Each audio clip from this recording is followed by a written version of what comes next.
नमस्कार दोस्तों, आज मैं एक ऐसे महत्वपूर्ण विषय पर आपके साथ चर्चा करने जा रहा हूं जिसमें हर नौजवान की रुचि है, इंटरेस्ट है। वो है सरकारी नौकरी। दोस्तों, आपको पता है कि ये क्लास 4 की पोस्ट अगर सरकार निकालती है तो कितने ज़्यादा एप्लीकेशन आते हैं। अगर हाई स्कूल की क्वालिफिकेशन होनी चाहिए तो उसके खिलाफ MBA, BTech, PhD तक लोग अप्लाई करते हैं। अगर हम सेंट्रल सिविल सर्विस की बात करें, IPS, IAS की बात करें, जिसकी परीक्षा UPSC लेता है, संघ लोक सेवा आयोग लेता है, 1000 पोस्ट के लिए लगभग 13 लाख से ज़्यादा लोग अप्लाई करते हैं। यानी एक पोस्ट के लिए 1300 से ज़्यादा एप्लीकेंट होते हैं। मैं UP PCS की बात करूं तो 220 पोस्ट अगर एडवर्टाइज हुई है तो 5.25 लाख लोगों ने अप्लाई किया, यानी 2250 से ज़्यादा पर पोस्ट एप्लीकेंट होते हैं। मैं इवन कांस्टेबल की बात करूं UP पुलिस के तो 60,000 पोस्टों के लिए 50 लाख से ज़्यादा एप्लीकेंट हैं। सवाल यह है कि इतने लोग सरकारी नौकरियों के लिए प्रयास कर रहे हैं, क्या ये सब लोग सरकारी नौकरी के लिए बने हैं? दोस्तों, मेरा अपना अनुभव ये कहता है कि लोग अपना पूरा जीवन, नौजवानी सरकारी नौकरी के लिए तैयारी करने में बिता देते हैं। और जैसा कि आपने देखा कि 1% भी चांस नहीं है कि आप सक्सेसफुल होंगे, तो 99% लोग फेल होते हैं और फ्रस्ट्रेट होते हैं। उनका यूथ चला जाता है, फिर इधर उधर किसी तरह से वो काम करते हैं, जबकि वो कहीं और जा सकते थे, अच्छा काम कर सकते थे। एक बहुत अहम सवाल है, क्या सब लोगों को आंख बंद करके सरकारी नौकरी में ही जाना चाहिए? उसके लिए अपना समय, पैसा, जवानी सब कुछ बर्बाद करना चाहिए? दोस्तों, मेरा मानना है कि हर व्यक्ति अपने आप में यूनिक होता है, उसका व्यक्तित्व यूनिक होता है, उसके इंटरेस्ट, एप्टीट्यूड, स्वभाव अलग होता है। तो जब तक हम ये चेक न कर लें कि क्या हम सरकारी नौकरी के लिए बने हैं या नहीं बने हैं, तो उसके लिए समय और पैसा बर्बाद करने की क्या जरूरत है? तो दोस्तों, मैं आज के इस वीडियो में आपको ये बताऊंगा कि सरकारी नौकरी में आपको जाना चाहिए या नहीं जाना चाहिए। पहले आप चेक कर लो। अगर देखो कि आप उसके लिए बने हो तो ठीक है, तैयारी करो। अगर नहीं बने हो तो समय बर्बाद न करो, अन्य कोई प्रोफेशन चुन लो। दोस्तों, इसलिए मैं आपसे उम्मीद करूंगा कि इस वीडियो को अंत तक जरूर देखेंगे, क्योंकि मैं इसमें बताने जा रहा हूं कि सरकारी नौकरी का परिवेश क्या होता है, इसकी क्या क्या डिमांड या जरूरतें हैं, इसमें क्या फायदे हैं, क्या नुकसान है, और फिर मैं आपको अंत में बताऊंगा कि किस तरह की मानसिकता या व्यक्तित्व का इसके लिए होना जरूरी है और वो कैसे आप डेवलप कर सकते हैं, चेक कर सकते हैं। उम्मीद है कि आप आखिर तक बने रहोगे ताकि आपको पता चल सके और आप अपना समय और पैसा बर्बाद करने से बच सकें। दोस्तों, मैं हूं रामचंद्र राय और आप देख रहे हैं प्रयास विकल्प, एक ऐसा चैनल जो आपके व्यक्तित्व को मजबूत बनाने के लिए, इफेक्टिव बनाने के लिए, सक्सेसफुल बनाने के लिए पूरी तरह समर्पित है। लेकिन इसके पहले कि मैं इस विषय पर चर्चा शुरू करूं, कुछ इंपॉर्टेंट चीजें आपसे मैं शेयर करूंगा और उम्मीद करूंगा कि आप इस पर ध्यान देंगे। पहली बात, अगर आप हमारा लाइव सेशन अटेंड करना चाहते हैं, हमसे सीधे बातचीत करना चाहते हैं, इंटरेक्ट करना चाहते हैं, तो डिस्क्रिप्शन बॉक्स में जाइए, आपको 2 लिंक मिल जाएंगे। पहला लिंक है फ्री वेबिनार का और दूसरा लिंक है सजेशन फॉर फ्री वेबिनार। अगर आपके मनपसंद विषय पर कोई वेबिनार ऑलरेडी आयोजित है तो आप अपने को रजिस्टर कर लीजिए, और नहीं है तो सजेशन दीजिए, हम समय मिलने पर उसको जरूर ऑर्गेनाइज करेंगे और आपको इनवाइट करेंगे। दूसरी चीज, रिटायरमेंट के बाद मैं पर्सनालिटी डेवलपमेंट के क्षेत्र में मैं कार्य कर रहा हूं, क्योंकि मेरा मानना है कि बिना पर्सनालिटी को इफेक्टिव बनाए, बिना समझे, बिना ठीक किए कोई भी व्यक्ति किसी भी क्षेत्र में सफल नहीं हो सकता। तो अगर आप इस क्षेत्र में रुचि रखते हैं, थोड़ी बहुत एक्सपर्टाइज रखते हैं, परिचर्चाओं में भाग लेना चाहते हैं, तो हमारा डिस्कशन फोरम ज्वाइन करिए जिसका नाम है प्रयास विचार मंच। इसका लिंक है, क्लिक करिए, अपना डिटेल दीजिए, हम आपको इनवाइट करेंगे और परिचर्चा में आपका सहयोग लेंगे आपसे। तीसरी चीज दोस्तों, मैं इसको अच्छी तरह मानता हूं कि जब तक हमारा सोच और विचार सही नहीं होगा तब तक हमारे कर्म सही नहीं होंगे, सटीक नहीं होंगे, हम फोकस नहीं बना पाएंगे, और तब तक हम किसी भी क्षेत्र में न तो सफल होंगे न जीवन का आनंद ले पाएंगे। दोस्तों, इस वजह से मैं एक ऐसे स्पेशल पर्सनालिटी डेवलपमेंट प्रोग्राम का निर्देशन कर रहा हूं जिसका नाम है प्रयास फाउंडेशन कोर्स। इसके 5 मॉड्यूल हमने बना रखे हैं। छात्रों, working professional, entrepreneurs, government officials और रिटायर्ड लोगों के लिए अलग अलग। ये जो कोर्स है आपके सोच और विचार में क्रांतिकारी परिवर्तन लाता है और ये ब्रेन स्टार्मिंग टेक्निक पे काम करता है। अगर आपको इसका डिटेल जानना है तो इसका भी एक लिंक है, आप क्लिक करिए, बेसिक डिटेल आपको मालूम पड़ जाएगी। लेकिन अगर आप चाहें कि हर मॉड्यूल के बारे में आप जानें तो हमारी वेबसाइट पे चले जाइए, कंप्लीट डिटेल उपलब्ध है, आप चेक करो, और फिर भी अगर कोई क्वेरी है तो हमसे कांटेक्ट कर लीजिए। और अंत में मैं कहूँगा कि चूंकि हमारा देश एक गरीब देश है, गरीबों को भी उतना ही हक है कि अपने को इम्प्रूव कर पाएं, अपने जीवन में सफलता ला पाएं। इसलिए मैं नहीं चाहता कि गरीब से गरीब व्यक्ति भी इस कार्यक्रम से लाभ से वंचित रहे, क्योंकि उसके पास पैसा नहीं है। इसके लिए हमने एक स्पेशल रेवेन्यू मॉडल तैयार किया है इस कोर्स का, जिसमें आपकी एक भूमिका है।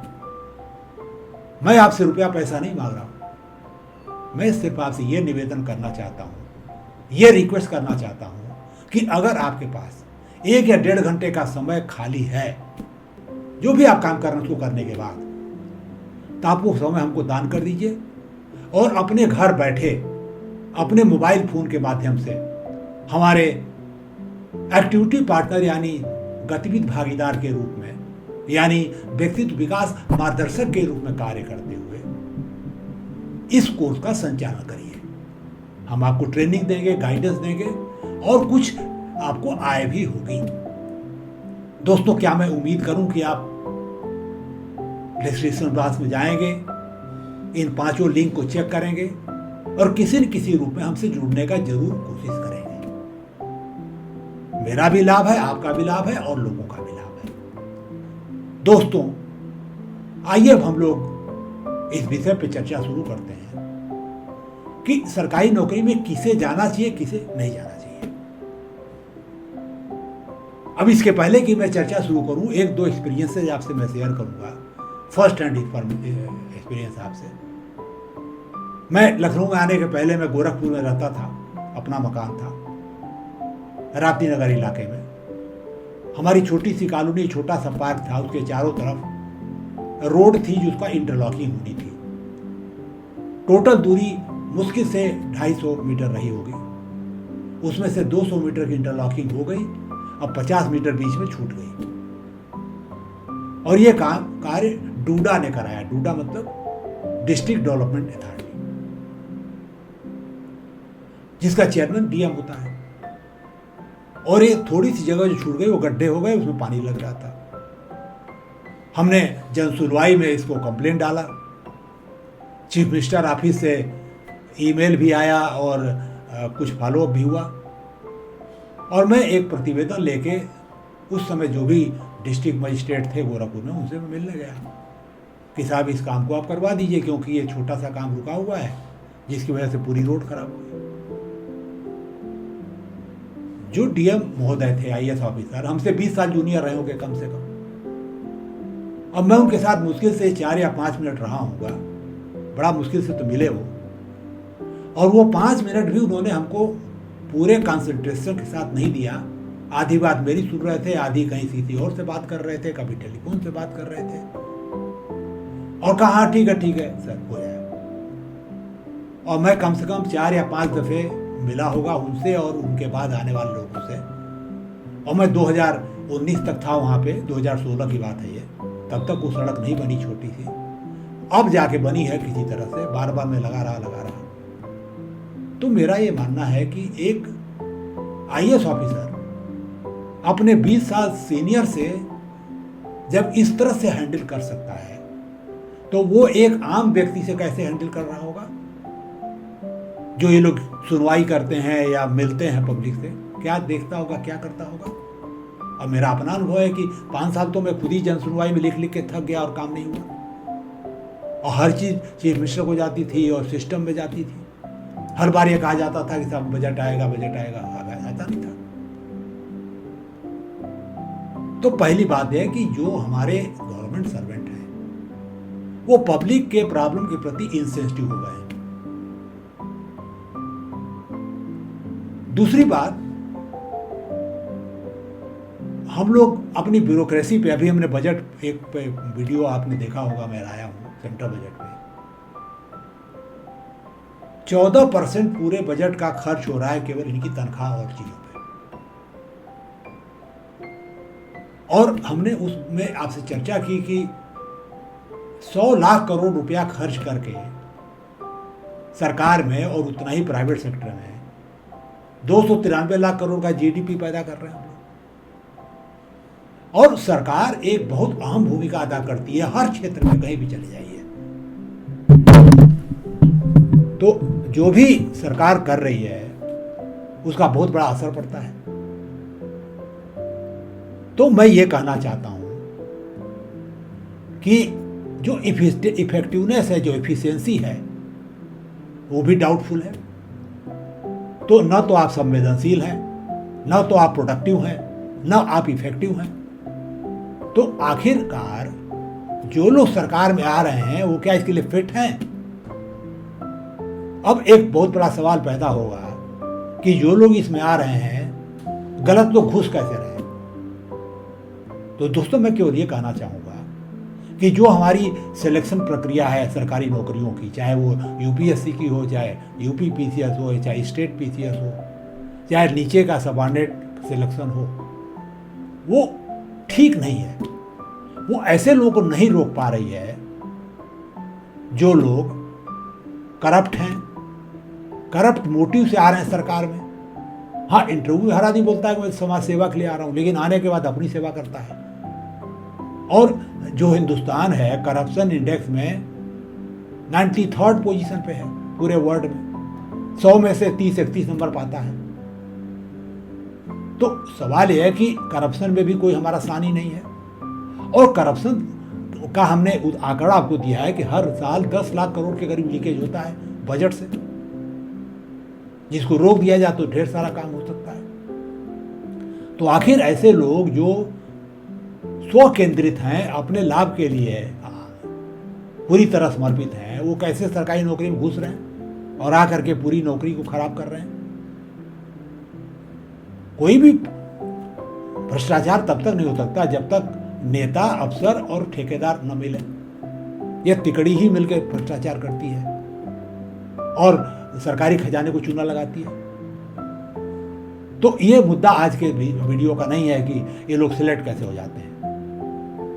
बस इतना समझ जाइए कि आज ऐसे इंस्ट्रूमेंट बने हुए हैं, साइकोलॉजिकल टूल्स हैं कि कोई कितना भी छिपाए उसकी मंशा नहीं छिपा सकता, आप जान जाएंगे कि क्यों आ रहा जाता है। तो इस पर कभी और चर्चा करेंगे। आज केवल हमारा ये मुद्दा है कि किस तरह के लोग आने चाहिए सरकारी नौकरी में।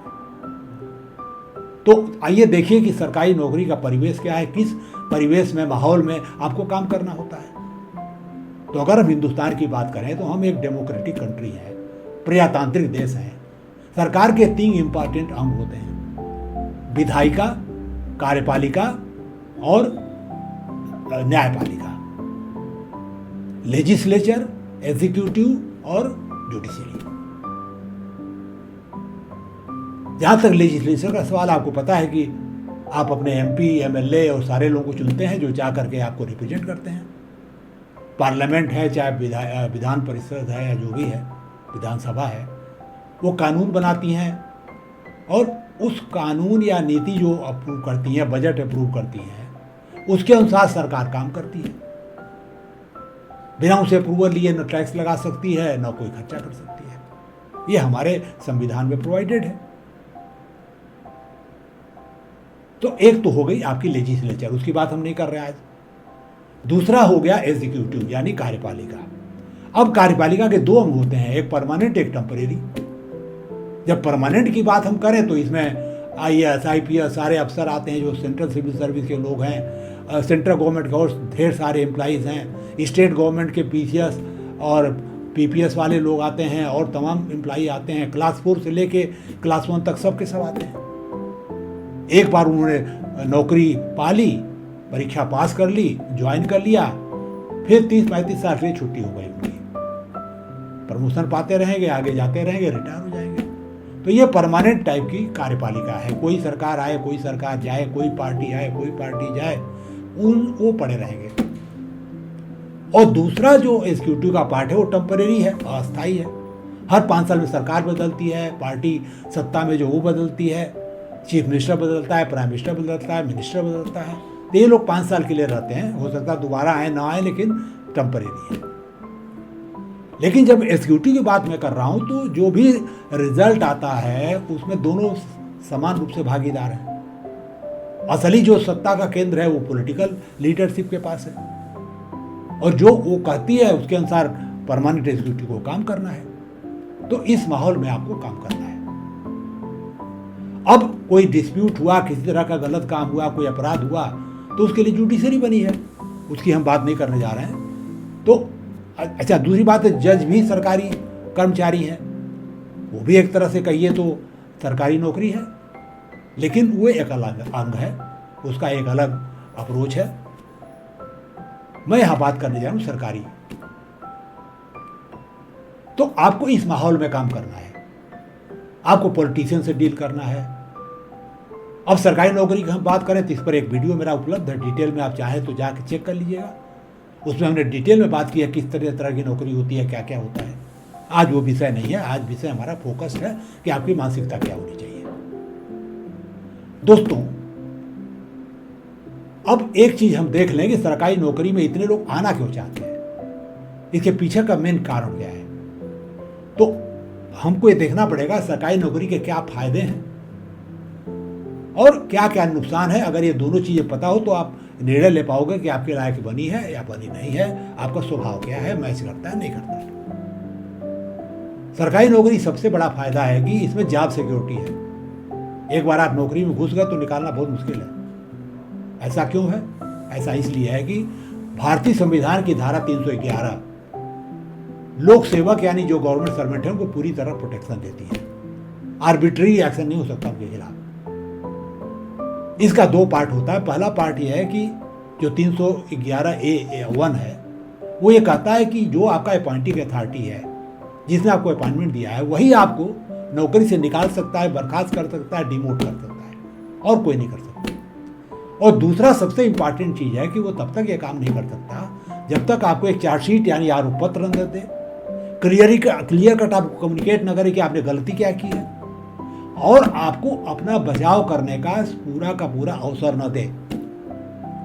प्रिंसिपल ऑफ नेचुरल जस्टिस आपको फॉलो करना है, और स्पीकिंग ऑर्डर दे करके तब वो केस ले सकता है। तो ये 2 कारणों की वजह से ये काफ़ी प्रोटेक्टेड सर्विस है, तो लोग चाहते हैं कि एक बार पा गए तो ज़िंदगी भर की छुट्टी हो जाएगी, सारा टेंशन ख़त्म। दूसरा है कि अब तनख्वाह भी कम नहीं रही सरकारी नौकरी में। एक क्लास 4 भी 30,000 से ज़्यादा पाता है। प्राइवेट में जाइए, बहुत कम लोग हैं जो 30,000 या उसके ऊपर पाते हैं। मैक्सिमम प्राइवेट सेक्टर में जाएंगे 10,000, 5,000, 15,000, 20,000 से ज़्यादा तनख्वाह ही नहीं है। तो जो सरकारी अफसर है, जो मान लीजिए क्लास 1 है, secretary to government of India से रिटायर किया, तो 2.5-3 लाख रुपये महीना पा रहा है वो। रिटायर करेगा 1.5 लाख पेंशन पाएगा। इसी तरह बीच में सब लोग पाते हैं तरह तरह का। अच्छा, इसके बाद केवल तनख्वाह नहीं है, तमाम आपको सुविधा है। आपको मकान अच्छा मिलता है, आपको गाड़ी मिलती है, ये सारी सुविधाएं आपको मिलती हैं, मेडिकल सुविधा मिलती है। और तीसरी चीज़ है कि आपका समाज में एक इज्जत होती है, एक प्रेस्टीज है, स्टेटस है आपका। आप चाहें तो लोगों की सेवा कर सकते हैं, लोगों को लाभ पहुंचा सकते हैं। और सबसे बड़ी बात मैं ये कहना नहीं चाहूँगा, जो लोग एक गलत इरादे से आते हैं कि अपने जो उनको अधिकार मिलता है उसका दुरुपयोग करके पैसा कमाते हैं, पब्लिक इंटरेस्ट पर अपना फायदा करते हैं। यहाँ मैं ये कहना चाहूँगा कि सबसे बड़ी खासियत है सरकारी नौकरी की ये है कि आपकी जो पावर है कोई आपसे ले नहीं सकता। हर पद का पावर बना हुआ है जो शेड्यूल ऑफ पावर से गवर्न होता है। बहुत टेम्परेरी तरीके से आप 1-2 महीने के लिए ले सकते हैं रीजन बता के, अदरवाइज आप नहीं कर सकते। तो कुछ लोग मिसयूज करने आते हैं इस पर। तो दोस्तों, ये कुछ ऐसे अट्रैक्शंस हैं जो हर आदमी को अट्रैक्ट करते हैं। हर आदमी कोशिश करता है कि गवर्नमेंट सरकारी नौकरी मिल जाए हमको, भले उसका नेचर हो या नेचर ना हो। लेकिन कुछ इसके नुकसान भी हैं। अगर वो जान जाए तो शायद आप चेक कर पाओगे। पहली चीज, अगर आपको जल्दी जल्दी प्रमोशन चाहिए तो ये सरकारी नौकरी में संभव नहीं है। वहाँ लाइन लगी हुई राशन की, आपकी सीनियरिटी आएगी तो ही आपको प्रमोशन मिलेगा। आप कितना भी कमाल कर दिए, आउट ऑफ टर्न प्रमोशन नहीं पाएंगे आप। आपको कोई मेडल मिल जाएगा, ये सब हो जाएगा, कुछ हो जाएगा अच्छी CR, लेकिन और कुछ नहीं मिलेगा। प्रमोशन तभी मिलेगा जब आप उसके लिए जो होंगे। तो जो लोग जल्दी जल्दी प्रमोशन लेके ऊपर जाना चाहते हैं, बहुत ज़्यादा पैसा कमाना चाहते हैं लेजिटिमेटली, वो सरकारी नौकरी में आने लायक नहीं है। दूसरी चीज़ ये है कि इसमें पॉलिटिकल इंटरफेरेंस बहुत होता है। आपको पॉलिटिशियन के साथ हैंडल करना, इनके साथ उनके साथ, तमाम आपका सत्ता पक्ष का आदमी आएगा, विपक्ष का आदमी आएगा, कोई कुछ बोलेगा, कोई कुछ बोलेगा। आपको बहुत बैलेंस बना के चलना पड़ता है, बहुत कॉन्फ्लिक्ट होता है, स्ट्रेस होता है। तो अगर आप इससे बचना चाहते हैं तो सरकारी नौकरी में नहीं आ सकते, नहीं आना चाहिए आपको। तीसरी चीज़ ये है कि अगर आप बहुत ज़्यादा क्रिएटिव हैं, इमेजिनेटिव हैं, तो आप सरकारी नौकरी में आने का कोई फ़ायदा नहीं है, क्योंकि यहाँ आपको चांस नहीं मिलेगा। अगर आप प्राइवेट सेक्टर में जाएं, अपने क्रिएटिव हैं, इमेजिनेटिव हैं, तो पता नहीं कितना पैसा बना लेंगे आप। तो एक और बात है कि अगर आप स्टेबिलिटी चाहते हैं, एक जगह पर रहें, बच्चे पढ़े लिखें, सरकारी नौकरी में संभव नहीं है। आपको बार बार ट्रांसफ़र लेना पड़ता है, कभी यहाँ, कभी वहाँ, कभी वहाँ। तो ये कुछ इसके माइनस पॉइंट भी हैं। दोस्तों, आपने फ़ायदा भी देखा, नुकसान भी देखा। अब सबसे इम्पॉर्टेंट पहलू ये है कि आपका स्वभाव, आपका मानसिकता, आपका पर्सनालिटी होनी कैसी चाहिए। अगर आप सरकारी नौकरी में आना ही चाहते हैं तो इसको उम्मीद करूँगा आप ध्यान से देखेंगे, नोट करेंगे और फिर चेक करेंगे कि आपको तैयारी करनी है नहीं करनी है। दोस्तों, जहाँ तक सरकारी नौकरी के लिए मानसिकता का प्रश्न है, व्यक्तित्व का प्रश्न है, आइए इस पर हम लोग विचार करते हैं। अगर हम व्यक्तित्व की बात करें तो व्यक्तित्व के 3 पहलू होते हैं। पहली चीज कि आपका इंटरेस्ट एप्टीट्यूड क्या है, यानी आपकी रुचि और अभिकौशल क्या है, किस चीज के लिए आप बने हो। दूसरी चीज आपका लेवल ऑफ इंटेलिजेंस यानी समझ का स्तर क्या है।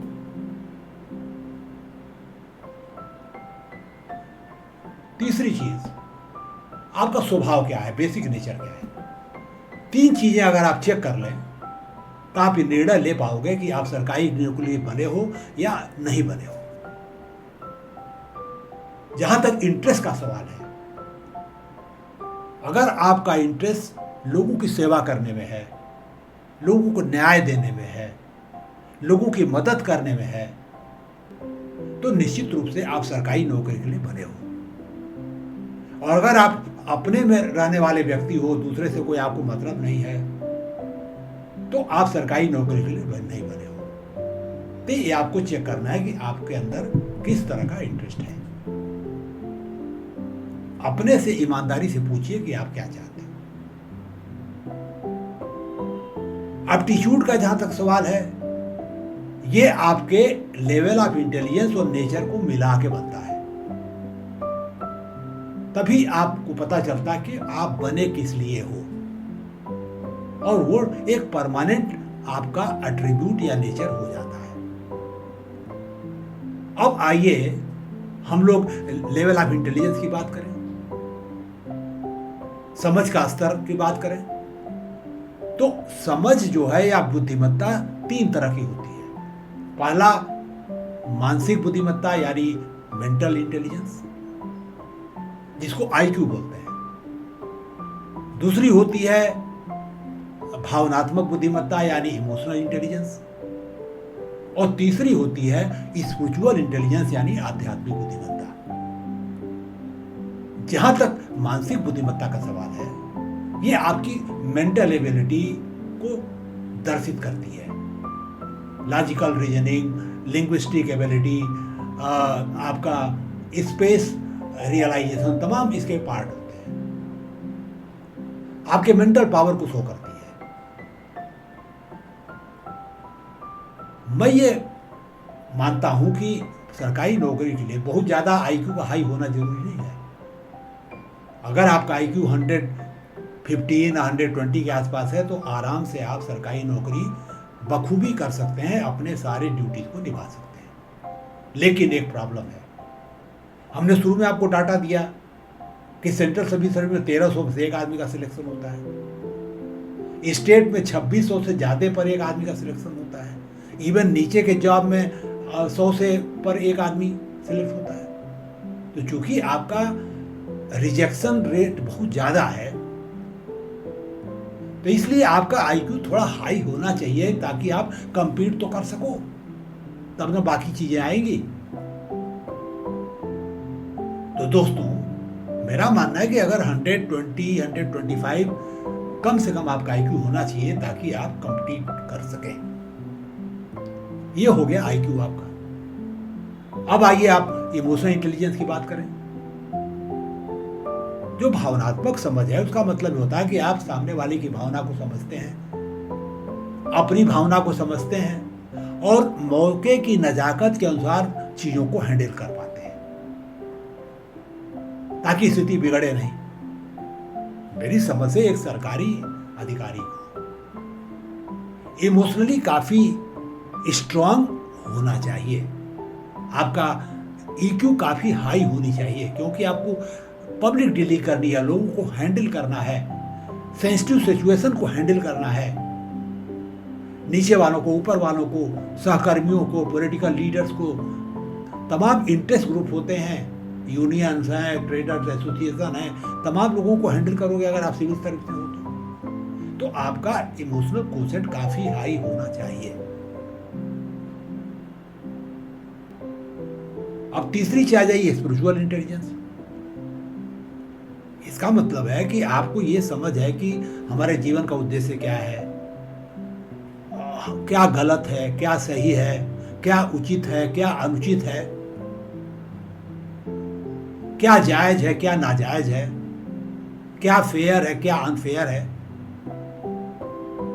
मेरी समझ से हर नौकरी के लिए इसकी जरूरत है, और मैं कहता हूं कोई नौकरी में किसी को लेना ही नहीं चाहिए जिसका एसक्यू ठीक ना हो। बेईमान आदमी को लेने का क्या मतलब है, किसी पोस्ट के लिए, चाहे प्राइवेट हो, चाहे पब्लिक हो, चाहे कहीं भी हो। लेकिन अगर मैं रेटिंग कहूं तो मेरा कहना है कि सरकारी नौकरी के लिए एसक्यू का सबसे ज्यादा होना सबसे ज्यादा जरूरी है।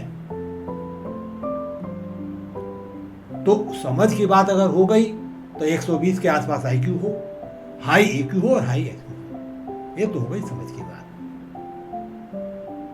अब आइए स्वभाव की बात करें। तो स्वभाव हमारा जो पर्सनालिटी है 5 डायमेंशनल है। कई मॉडल्स हैं, लेकिन ये सबसे सिंपल मॉडल आपसे बात कर रहा हूं। पहला जो डायमेंशन है एक्सट्रोवर्जन वर्सेस इंट्रोवर्जन। बाह्यमुखता वर्सेस अंतर्मुखता। आप बाह्यमुखी हैं, अंतर्मुखी हैं, आप जान सकते हैं टेस्ट दे करके। बाह्यमुखी व्यक्ति क्या होता है, लोगों से बात करने में अच्छा लगता है, लोग कंपनी एंजॉय करता है, खुल करके बात कर पाता है, उनकी बात सुन लेता है, अपनी बात एक्सप्रेस कर लेता है। अंतर्मुखी व्यक्ति अपने में खुश रहता है, अकेले में जाता है, उसको किसी से बातचीत नहीं करना चाहता है, अवॉइड करता है। अब सवाल है कि कोई इसमें कट एंड पेस्ट रूल नहीं है। अगर आप सरकारी नौकरी में साइंटिस्ट की जॉब भी अगर वहाँ जाना चाहते हैं तो आप अगर इंट्रोवर्ट हैं तो भी चलेगा। लेकिन अगर आप सिविल सर्विस में जाना चाहते हो, पब्लिक डीलिंग करना है, तो आपको एक्सट्रोवर्ट होना चाहिए। बहुत ज़्यादा एक्सट्रोवर्जन की जरूरत नहीं है। आप नेता नहीं हो, आपको मीटिंग नहीं करनी है, क्राउड को नहीं एड्रेस करना है।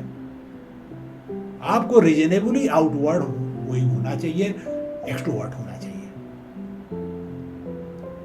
अब दूसरा डायमेंशन ले लीजिए, उसको बोलते हैं एग्रीएबलनेस। इसका मतलब सहमतता।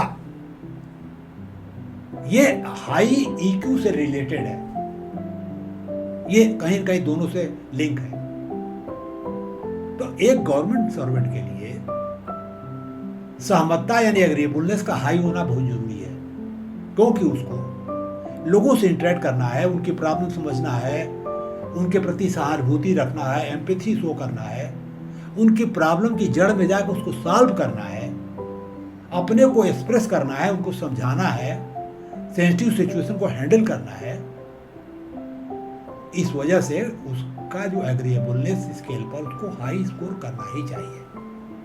और ये सभी पब्लिक डीलिंग के जॉब में लागू होता है, चाहे वो सरकारी हो चाहे प्राइवेट हो। एक मार्केटिंग आदमी होगा प्राइवेट में, उसको भी चाहिए। तो अगर आप पब्लिक डीलिंग करने वाले सरकारी पोस्ट पे जाना चाहते हो तो आपको इस पर हाई स्कोर करना चाहिए। अगर ऐसे जॉब है सरकार की जो ज़्यादा डीलिंग नहीं है, हैंडलिंग, तो कम भी चलेगा आपका। अपना काम आप कायदे से करिए, दैट्स ऑल।